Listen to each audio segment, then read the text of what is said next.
নমস্কাৰ study with কমফৰ্টলৈ আপোনালোক সকলোকে স্বাগতম জনাইছোঁ। কালি যেহেতু গুৱাহাটী ইউনিভাৰ্চিটি বিএড এন্ট্ৰেন্স হৈ গৈছে আৰু বহুত টান আহিছিল কুৱেশ্যন পেপাৰ, যেহেতু NEP 2020 কিবা কিবি তেনেকুৱা আহিব বুলি ভাবিছিলোঁ, তেনেকুৱা কুৱেশ্যন একো নাহিলে, আৰ্টিকুলো একো নাহিলে বেছি, কিন্তু পল চায়েন্সৰ কুৱেশ্যন আহিছে 10টামান আহিছে। সেই কুৱেশ্যনকেইটা মানে পল চায়েন্সৰ মাষ্টাৰ্ছত যিকেইটা মানে এণ্ট্ৰেন্সত জিউৰ এণ্ট্ৰেন্সত মানে এক্সাম হৈছিল সেইকেইটাই আহিছে কুৱেশ্যন, আৰু যিকেইজনে মানে তেনেকৈ পল চায়েন্সৰ এক্সাম দিছে ন তেওঁলোকৰ কাৰণে মানে সুবিধা হৈছে আৰু সেইকেইটা সিহঁতে এটেম্প কৰি আহিব পাৰিছে।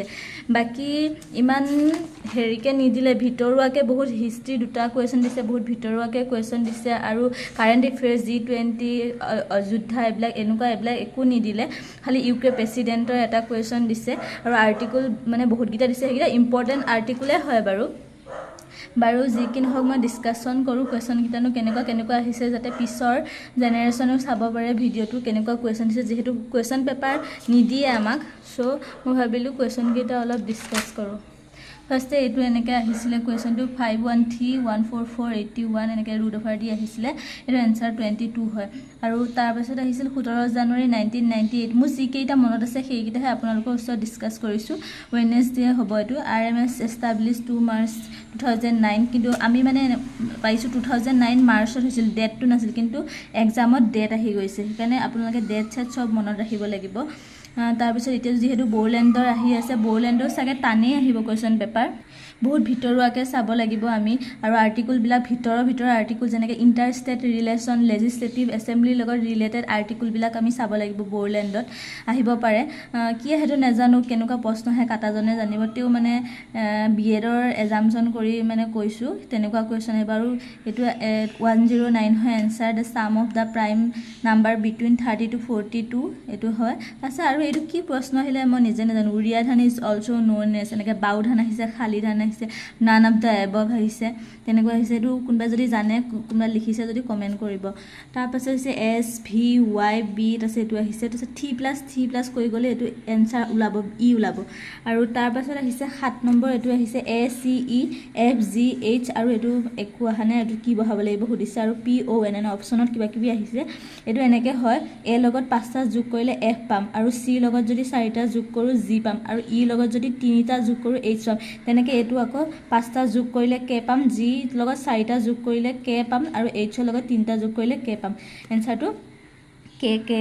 তাৰপাছত আহিছে centre state relation which commission আহিছে, চৰকাৰী কমিশ্যন। এইটো চেণ্টাৰ ষ্টেট ৰিলেশ্যন, গোটেই কুৱেশ্যনটো নাজানো মই ভালকৈ, মনত নাই, কিন্তু চেণ্টাৰ ষ্টেট ৰিলেশ্যনৰ এটা কুৱেশ্যন আহিছে। এইটো আপোনাৰ মাষ্টাৰ্ছৰ পল চায়েন্সৰ জিউ এক্সামতো আহি গৈছে। তাৰপিছত প্ৰেচিডেণ্ট আহিছে, এপইণ্টমেণ্ট, গভৰ্ণৰ জেনেৰেলক কোনে এপইণ্ট কৰে আহিছে, এইটো প্ৰেচিডেণ্ট হয়। এইটো কুৱেশ্যনত আহিছে আগৰ মানে পেপাৰত, মানে জিউ এইবাৰে 2024 চনৰ পেপাৰ কিজানি মানে সেইজন টিচাৰে চাগে কাটিছে। গোটেইকেইটা মানে কমন আহিছে পল চায়েন্সৰ। পলিটিকেল পাৰ্টি মানে কোনে হেৰি কৰিছিল, কোনটো ইলেকশ্যন কমিশ্যনে হেৰি কৰে, পলিটিকেল পাৰ্টিবিলাক এপইণ্ট কৰা মানে কোনে হেৰি কৰে আহিছে, এইটো আহি গৈছিল। তাৰপাছত আহিছে UK প্ৰেচিডেণ্ট নতুনকৈ এপইণ্ট হৈছে, যে কোন পাৰ্টিৰ আহিছিল, এইটো লেবাৰ পাৰ্টি হয়। তাৰপিছত আৰু পুৰন্দৰ সিঙৰ লগত এগ্ৰিমেণ্ট এটা আহিছিল, মইতো ইয়াৰটো নাজানিলোঁ বাৰু। এইটো পুৰন্দৰ সিং, ভিতৰৰ কুৱেশ্যন, এগ্ৰিমেণ্ট, ট্ৰিটি এইবিলাক আপোনালোকে চাব, বড়োলেণ্ডৰ যিহেতু এক্সাম আহি আছে। তাৰপিছত আৰ্টিকুল 148 এটৰ্নি জেনেৰেল নে অডিটৰ জেনেৰেল ওপৰত আহিছে কুৱেশ্যনটো। আৰ্টিকুল 48 ইম্পৰ্টেণ্টেই হয়, এইটো আৰ্টিকুল আমাৰ আহি গৈছে হেৰিত জিউ এণ্ট্ৰেন্সত আহি গৈছে, পল চায়েন্সৰ যিটো মাষ্টাৰ্ছৰ এণ্ট্ৰেন্সৰ তাত আহি গৈছে। আৰু কনষ্টিটিউশ্যন ৰেমিডিজ 32, তাৰপিছত আৰু কনষ্টিটিউশ্যনৰ ওপৰত এটা আহিছে হেৰি, কনষ্টিটিউশ্যনৰ কোনে কৈছিল বুলি এনেকৈ আহিছে, কনষ্টিটিউশ্যন মই পাহৰিলোঁ সেইটো, সুপ্ৰিম কোৰ্টক কয় আৰু সেইটো এনচাৰটো। তাৰপিছত আৰু আপোনালোকে বেলিমাৰ বুৰঞ্জী কোনে লিখিছিল সুধিছে, এইটো বিশ্বেশ্বৰ বৈদ্য। এইটো আপোনালোকে চাই ল'ব, এইটো কনফিউজন হয় নে নহয়, এইটো চাই ল'ব, ঠিকে আছে চাগে, বেলিমাৰ বুৰঞ্জী। তাৰপিছত আহিছে x office chairman of zonal council, এইটো আহি গৈছে মাষ্টাৰ্ছৰ এণ্ট্ৰেন্স, ইউনিয়ন হোম মিনিষ্টাৰ। তাৰপাছত আহিছে ৱাজ আহোম গডেছ লাৰ্ণিং, এইটো মানে ফি, তাৰপিছত জাচিংফা সেনেকৈ কিবা কিবি দিছিল, খাম এনেকৈ দিছিলে।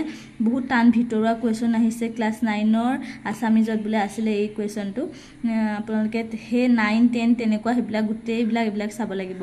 তাৰপিছত RTE 2009 টিচাৰৰ কিমান আৱাৰ কৰিব লাগে সেইটো সুধিছে RT মতে ৰাইট টু এডুকেশ্যনৰ মতে 45 আৱাৰ এইটো পপুলেশ্যন এডুকেশ্যন ক'ত হেৰি কৰে বেছি মানে সুধিছে ইণ্ডিয়াত তাৰপিছত আৰু বায়ুৰ চাপৰ ৰিলেটেড এটা কুৱেশ্যন আহিছে আৰু আপোনালোকে ইংলিছৰ ভিতৰত agree with suffer from died in এইবিলাক চাব পাৰে এইবিলাক মানে কমন বুলিয়ে ক'ব পাৰি এইকেইটা তেনেকৈ আহিছে তাৰপিছত আহিছে আপোনাৰ ইংৰাজীৰ আহিছে কুৱেশ্যন কেইটামান যে ABCD এলফাবেটখন ধুনীয়াকৈ লিখি লৈ সেই এলফাবেটখনৰ মানে ৰাইট যোৱা লেফ্ট যোৱা তাৰপিছত তেনেকৈ তোমাৰ পৰা তেনেকৈ তাৰপিছত উল্টাই পুল্টাই এনেকৈ 4টামান তেনেকুৱা কুৱেশ্যন আহিছে তেনেকুৱা কুৱেশ্যন কেইটা চাব পাৰে আৰু ইংৰাজী ডিকশ্যনাৰী কুৱেশ্যন এটা আহিছে মানে 7টা ৱৰ্ড দিছে মানে চিৰিয়েলকৈ মিলাব লাগে তেনেকুৱা আহিছে আৰু ৰিজনিং আৰু মেথছ বহুত আহিছে আৰু বাৰু তেনেকৈ ইমান কমন পৰা নাই